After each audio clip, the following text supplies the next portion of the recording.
My husband John seems to have been reborn. He threw away the flowers I gave him and tore up the love letters I wrote. On the night I confessed my feelings to him, he dug out the divorce papers I'd hidden in the cabinet.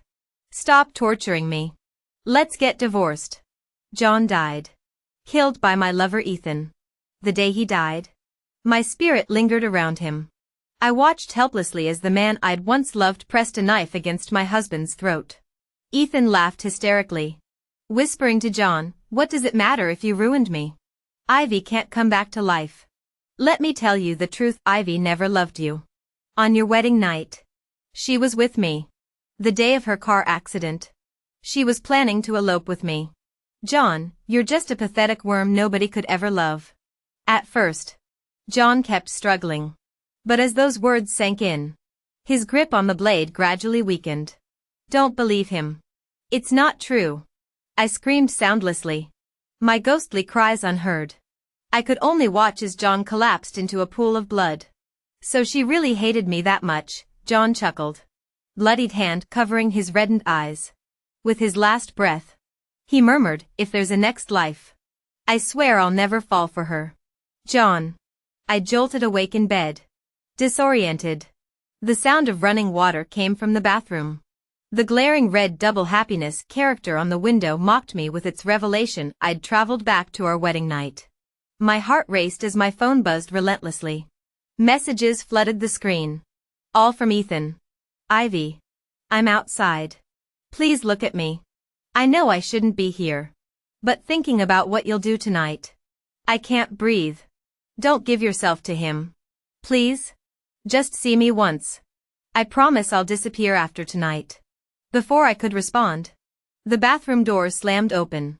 John emerged with water droplets trailing down his sharp jawline. His gaze frosty. "Why are you still here?" "Blinking."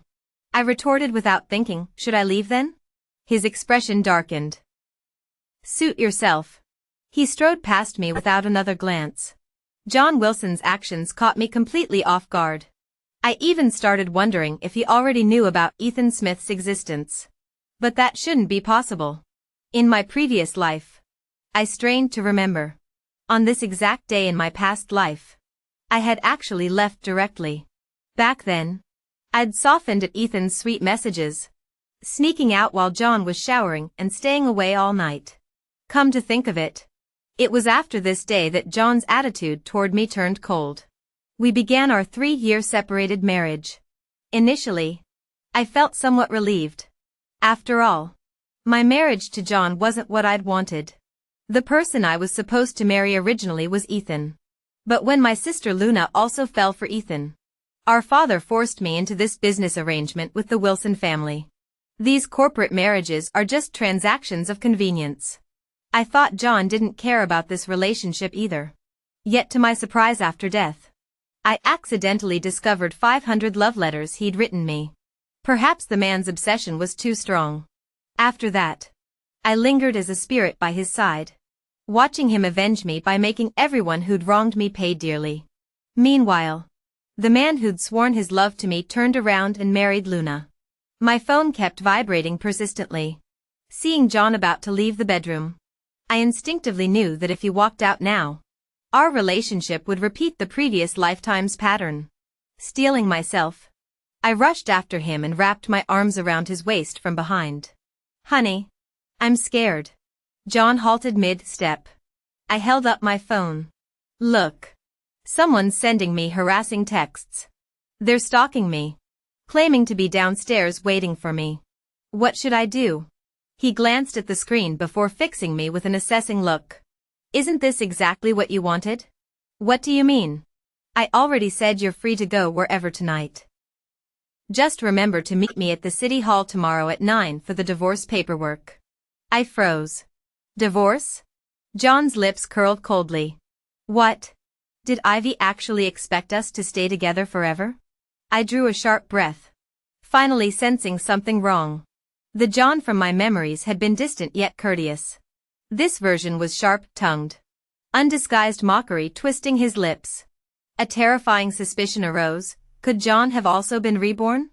Who would have thought my husband and I both got a second chance?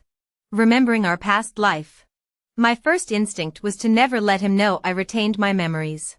Feigning confusion, I shook my head firmly. I won't divorce you. This is the marriage I fought so hard to obtain. Why should I divorce? John's gaze grew increasingly complicated as he stared at me. Under that piercing look, I nearly faltered. But then I remembered, no matter how you spin it, Ethan and I are just exes now. Completely and utterly over. I squared my shoulders defiantly. I don't care. Your wife's being harassed right now. Fix this. As if on cue, the phone rang again. For a heartbeat, John's expression became unreadable. Last life. We'd let misunderstandings snowball into tragedy. This time, I deliberately hit speakerphone in front of him. Ethan's anxious voice spilled out immediately. Ivy? Are you okay? You never replied to my messages. That voice I'd once found huskily attractive now made my skin crawl. Worried on my wedding night? Afraid my husband might be too enthusiastic? Or concerned I'll get pregnant before you can reincarnate as our child? My mocking laugh echoed through the room. You're an ex. Learn your place. Silence. Then, Ivy. What are you? Address me as Mrs. Wilson. Keep harassing me and my husband's fists will teach you manners. I ended the call. Unexpectedly, John's face turned glacial. Never knew you were such an actress. Miss Lee. He shrugged on his coat. Stay if you want. I'm leaving. Panic made me blurt. Walk out now and I'll vanish from your life forever. The door slammed. Instant regret flooded me. What if he actually didn't return? Tossing in our marital bed, I rehearsed next day damage control until faint rustling interrupted. The mattress dipped as someone settled beside me with a huff. John? Only an aggravated mattress, Creak answered. He'd circled the block and come back? At dawn, I prepared breakfast sandwiches. Instead of appreciation, John eyed them with revulsion. Stop these pathetic attempts. They disgust me. The venom stunned me. Fine. My first cooking attempt probably tastes awful anyway. First? He laughed bitterly. Weren't you making breakfast daily for jaw-tightening? He grabbed car keys and left. Later realization hit. How many lies had Ethan fed John? Last life I'd loved Ethan. Yes. But we never lived together. Never eloped. And I sure as hell never cooked for him. I didn't get to explain the rest earlier. But this I must clarify. When I chased after him, John was sitting in his car about to drive away. I yanked open the driver's door and tossed in the breakfast packed in a plastic bag. Believe it or not, this is the first sandwich I've ever made in my life. My very first attempt at cooking, for you. And only you. My intention was indeed to please you. Simple as that. I wanted the man I'm spending my life with to actually like me. Don't worry. Since you clearly don't appreciate it, I won't embarrass myself like this again. I slammed the door without waiting for his reaction. Then waved cheerfully as if our earlier tension never happened. Thankfully, John paused only briefly before driving off. At least he didn't throw the bag back at me. After John left, I changed clothes and headed to the office. Since graduation, I'd been required to work at my father's company, climbing from entry level to general manager. Meanwhile, my half-sister Luna grew up showered with affection, traveling the world after college without any career demands from father. In my past life, I'd resented father's blatant favoritism. He dictated my career and even my marriage, leaving our relationship perpetually hostile. Yet after my death, I watched him collapse from rage and illness. Spoiled Luna defied him to marry Ethan, leaving our family empire vulnerable. If not for John's last-minute intervention, Ethan would have rebranded our entire corporation. Now Reborn, I'm determined to protect father's legacy. I'd barely settled at my desk when Ethan barged in. Ivy, I knew you'd come today. His eyes were bloodshot as he rushed toward me. Last night's call, that Wilson bastard forced you to say those things. Didn't he? Those weren't your true feelings. I'd almost forgotten, Ethan used to be my subordinate. He'd ridden our relationship's coattails straight to department manager. Pressing the intercom, I demanded, who authorized Mr. Smith's entry? Was I notified? My flustered secretary hurried in apologizing. My apologies. Ms. Lee. Previously. Mr. Smith always. That was then. Do I need to teach you basic protocols? Pale-faced. She ushered Ethan out. He stared incredulously. Ivy. How can you be this cruel? If you actually loved him, why spend your wedding day at the office? Ignoring him. I dialed HR. Process Mr. Smith's termination immediately. The room froze, Ethan most of all. On what grounds? Grounds being I'm the general manager and you're not. Sufficient reason? Terminating a manager actually required father's approval as chairman. But the petty satisfaction was worth it. Ethan finally left after realizing I meant business. His theatrics reminded me it was technically my honeymoon. I had my secretary send John flowers at his firm. That afternoon, John's text arrived during a meeting. What's this about? When I saw this message, an image of John Wilson's tense face popped into my head at the worst possible moment. Strangely enough, it lifted my mood a little. Congratulations on the wedding. Hubby. Like your gift? Hello? Cat got your tongue? I waited forever. But no reply came. Tossing my phone face down on the table, I snorted. How boring. John and I were separated. I discovered this when I returned home that evening. The master bedroom stood completely empty. All my belongings had been moved to the guest suite at the farthest end of the house. I can't sleep in guest rooms, John stated impassively. You're free to leave any time. With that, he walked into the master bedroom and promptly engaged 3 separate locks. Me, what a drama queen. The next morning, I was already eating at the dining table when John emerged. His gaze drifted dismissively across the spread. I grinned. Didn't want anyone thinking I'm trying to win favors. So I only made one portion. His answering sneer spoke volumes. Wouldn't expect otherwise. Despite his words, the atmospheric pressure around him dropped several notches. I pretended not to notice, leisurely finishing my breakfast. At the office, my phone finally buzzed. John? The attached photo showed a sandwich placed inside his briefcase. My lips curved. Ivy, wow. Someone's thoughtful enough to pack you breakfast? Ivy, must be some starry-eyed admirer. Huh? Ivy, better treat her nice. Mr. Wilson. My messages went unanswered again. I was brainstorming more effective ways to provoke him when my secretary entered. Ms. Lee. Jack is here. It took me a moment to place the name. Jack Zhang, John's company project lead, had come to deliver a contract. This traced back to my father's struggling business. The Lees specialized in downstream component manufacturing. During economic booms, my father reaped substantial profits. But recent market contractions left the company hollowed out despite appearances. Meanwhile, John's cutting-edge R&D ventures thrived. This contract represented life-saving support, and the Wilson family's tangible commitment when marrying into ours. Yet I'd been blind to this before. Under Ethan Smith's influence, I'd viewed the agreement as proof of transactional bargaining. After signing, I'd handed operational control to Ethan and washed my hands of it. Later, defective components were discovered in the delivered batch, failing to meet Wilson family standards by a significant margin. John's company suffered reputational damage as a result. In retrospect, numerous aspects of this situation raised red flags. I asked Jack. The Lee Group wasn't actually your optimal choice, was it? Post-analysis revealed obvious issues. Ethan undoubtedly bore responsibility.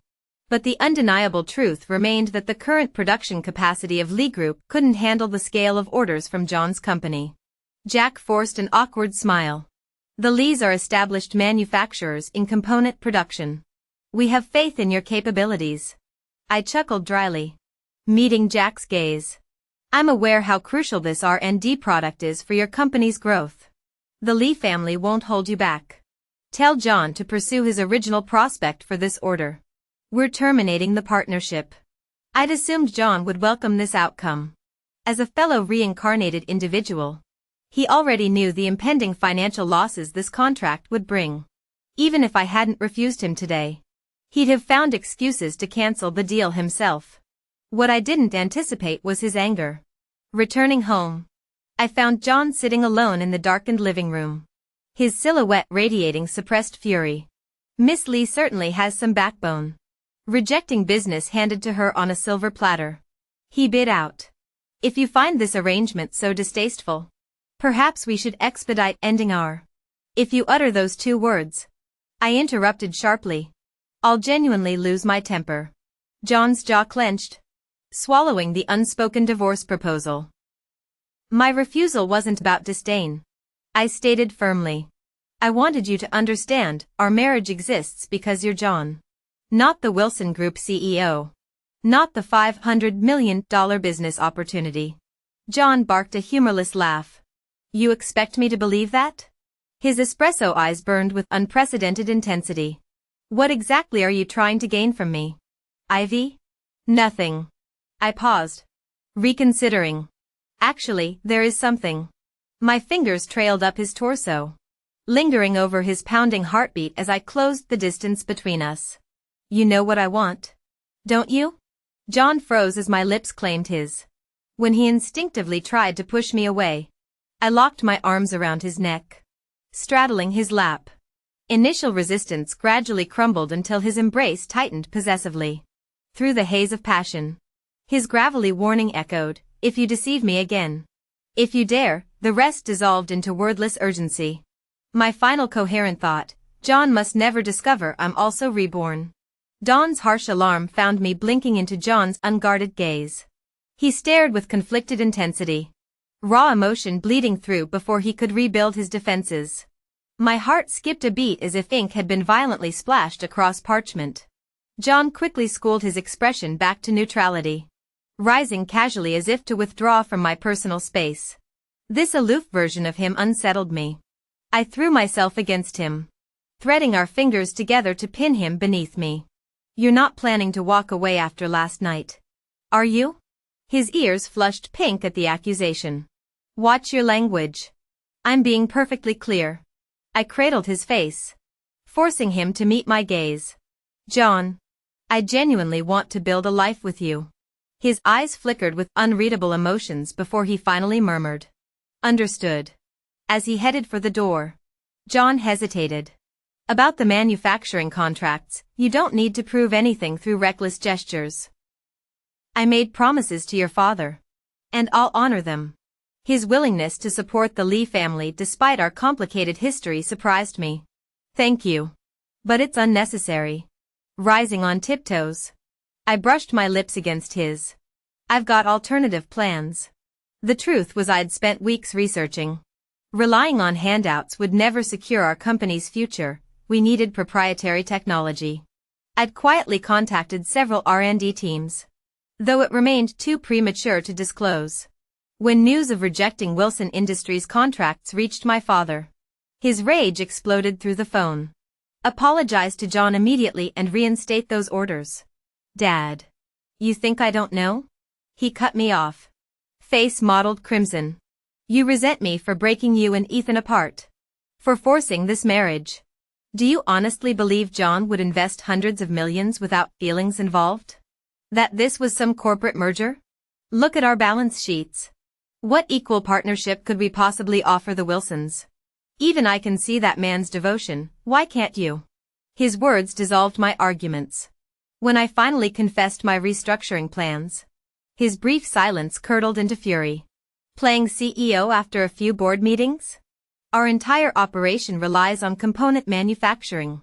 Where's your capital? Your talent pipeline? Your political connections? I cemented our survival strategy the day you married. We ride the Wilsons' coattails as their supplier. Your only job is to keep that marriage intact. So this is your master plan? Selling out your own daughter? Mind your tone, Ivy. In this office, I'm still your superior. The company is about to go bankrupt. Does hierarchy even matter anymore? I won't accept any bailout from John's corporation. Don't you dare approach him behind my back either. We share the same bed, let's see who he listens to. Do you believe I can remove you from your position immediately? Because your subordinate won't let you contact her husband? How modern. While others abuse power dynamics with employees, you're trying to meddle with my husband. The meeting ended badly. I'd barely sat down at my desk when John called. Did Mr. Lee give you trouble today? I snorted. My father actually tattled to you? Is he a kindergartner now?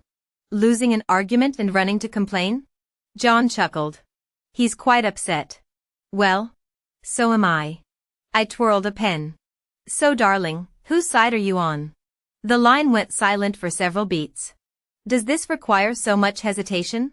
Is that old man more appealing? Maybe you should sleep in his office tonight. John sighed. I have thoughts about the manufacturing orders. Let's discuss over dinner. I don't want to discuss business. A pause. Ivy.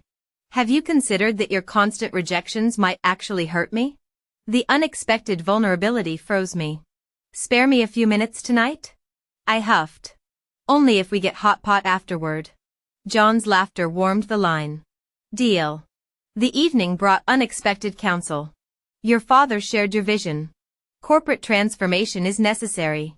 But leaping from manufacturing directly into R&D, John slid across a folder. The Lee family's business analysis shows our manufacturing foundations could become competitive advantages. Major tech firms need precision components existing suppliers can't deliver. He tapped blueprints for cargo drones. Our new heavy lift prototypes require barrel sections no domestic factory can produce. Many corporations face similar needs. My pulse quickened. After 2 lifetimes, I finally grasped this man's essence of water adapting to any container. Never questioning my choices but forging solutions. John, he placed a contract between us. Take our drone contract as your first transformation project. With this, you can convince your father to shift priorities. I knew this project's significance. Last life. These drones broke world records and cemented John's industry dominance. We're not ready. Rejecting before trying means you shouldn't begin at all. Fair bidding then. I squared my shoulders. My team will start R&D immediately. Just guarantee equal competition. John studied me thoughtfully before finally smiling. All right, he said. That night, as we prepared for bed, John suddenly asked, Your father mentioned you wanted to terminate Ethan. I frowned. Why would he discuss that with you? Why? What do you mean why? Should I keep my ex around to torture myself? I narrowed my eyes. Wait, you don't have any unresolved exes still on your payroll. Do you? John chuckled helplessly. I don't have exes. Casual flings then? Enough. He tapped my forehead affectionately. There's only ever been you.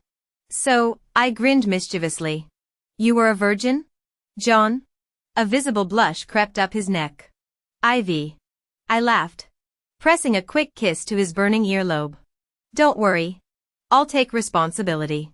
Father ultimately approved Ethan's termination.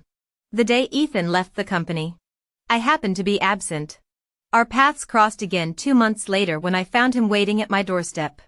I know everything now, he declared without preamble, pulling me into an embrace. Luna told me about your arranged marriage with John being purely business. The termination was his idea too, wasn't it? I misjudged you this whole time. Before I could respond, he tightened his grip. Let's run away together. Ivy. You don't have to suffer like this anymore. My mental question marks multiplied exponentially. Are you delusional? Get medical help before it's too late. Stop pretending. I know you don't love him. I paused, turning back with icy disdain. If not my husband, then who? You. Let's clarify things since you're here. Ethan.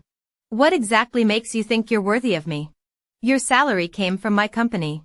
You can't hold a candle to even a single strand of my husband's hair. You're literally older than me.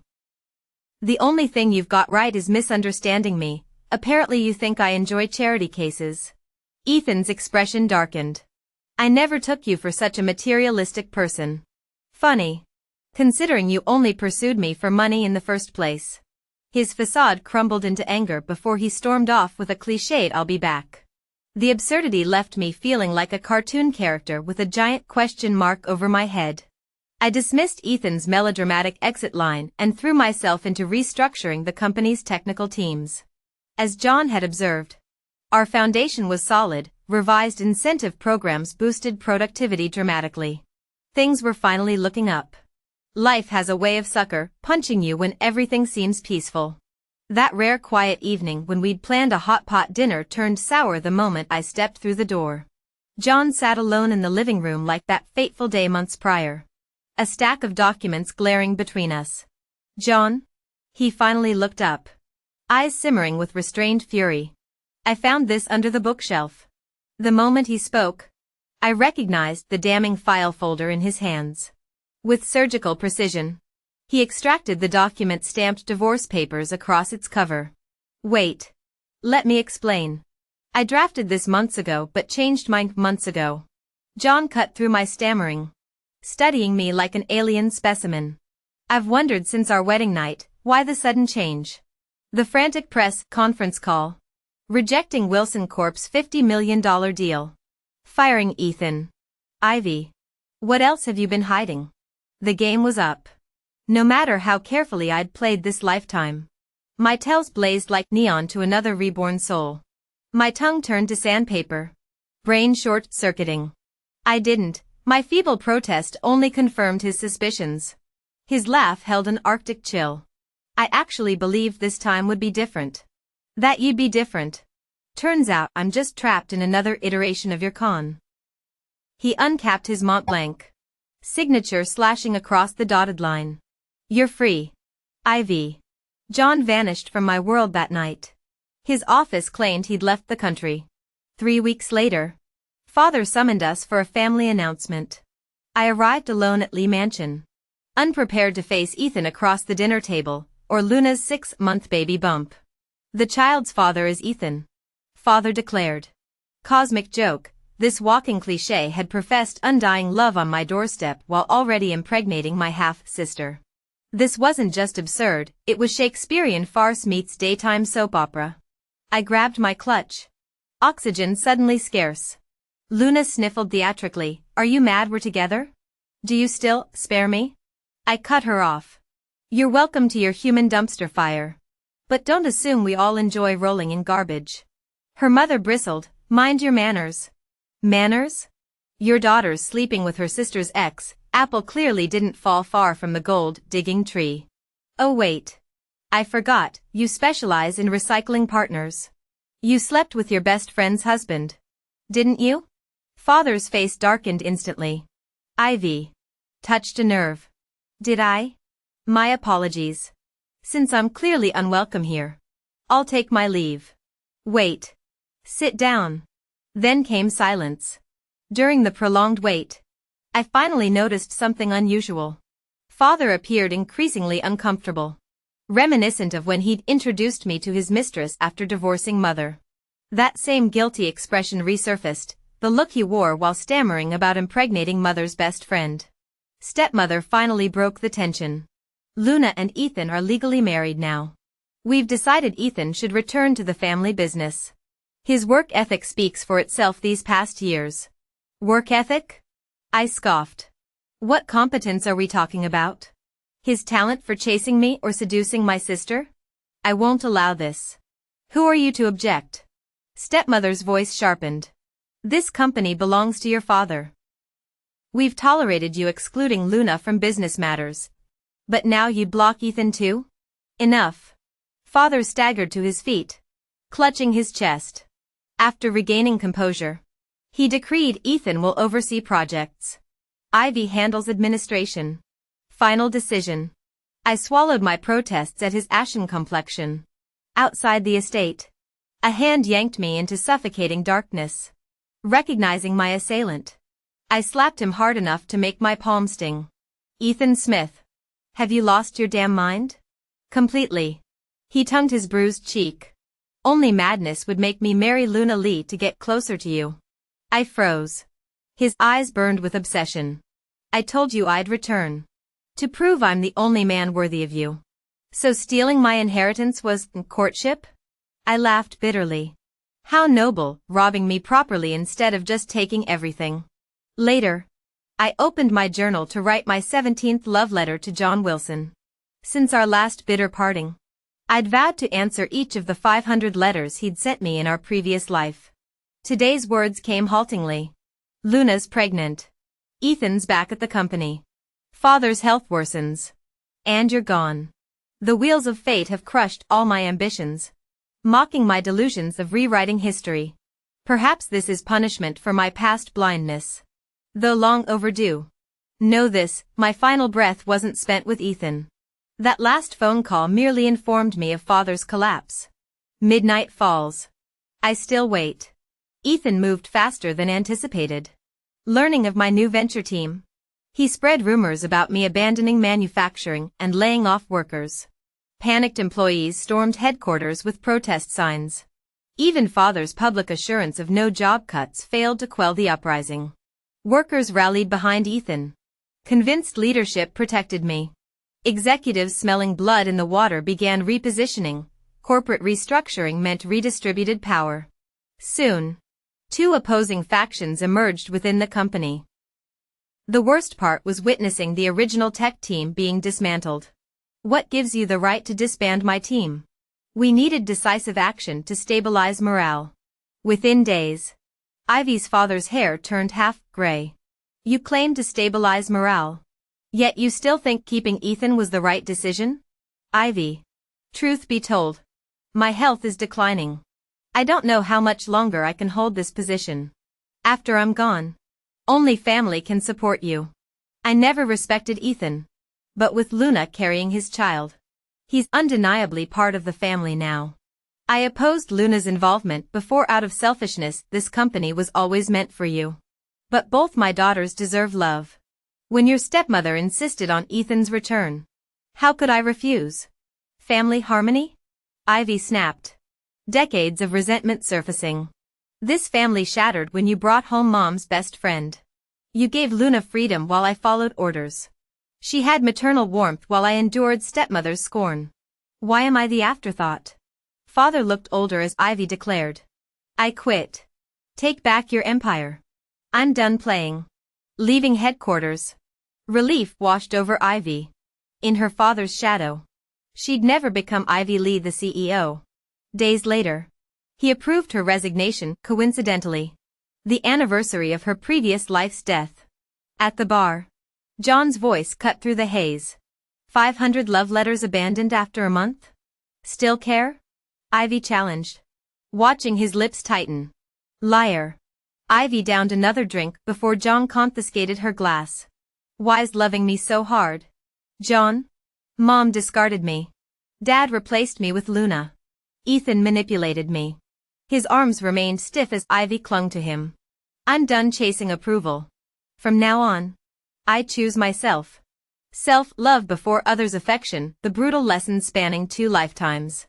My memory became hazy after that. I don't know how much I drank. Eventually, I felt myself being lifted into someone's arms. Through the haze, someone gently removed my makeup with a warm towel. A soft sigh brushed my ear before lips met mine. Sleep now. A voice murmured. Tomorrow's a new day. I slept more soundly than ever. Morning found me alone in bed.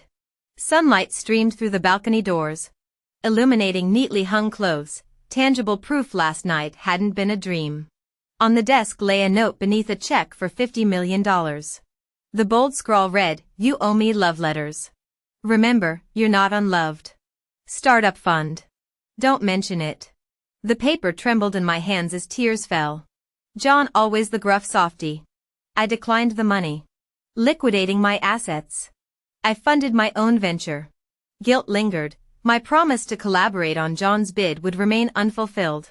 Yet days later, former R&D leads from Lee Group approached me. Those abandoned projects showed promise. Their spokesperson said, "With you starting fresh, we've found our new home." These were my father's old dream team. I can't match your previous salaries. No need for formalities between family. Came the reply. Pay us when the company flies. Life regained momentum.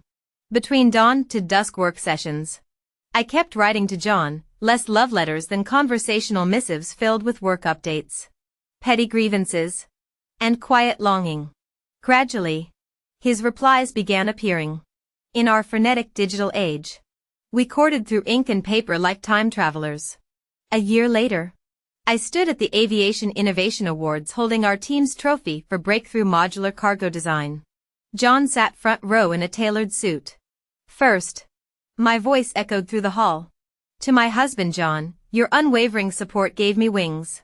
Second, to my late father who secretly funded my initial team's relocation. Finally, I raised the award. To every woman discovering her inner queen, the crown fits damn well. As cameras flashed, police cars surrounded Lee Group downtown. Ethan, their current CEO, was led away in handcuffs. Seeing the news later, I turned to John. This you're doing? His smirk answered before words could.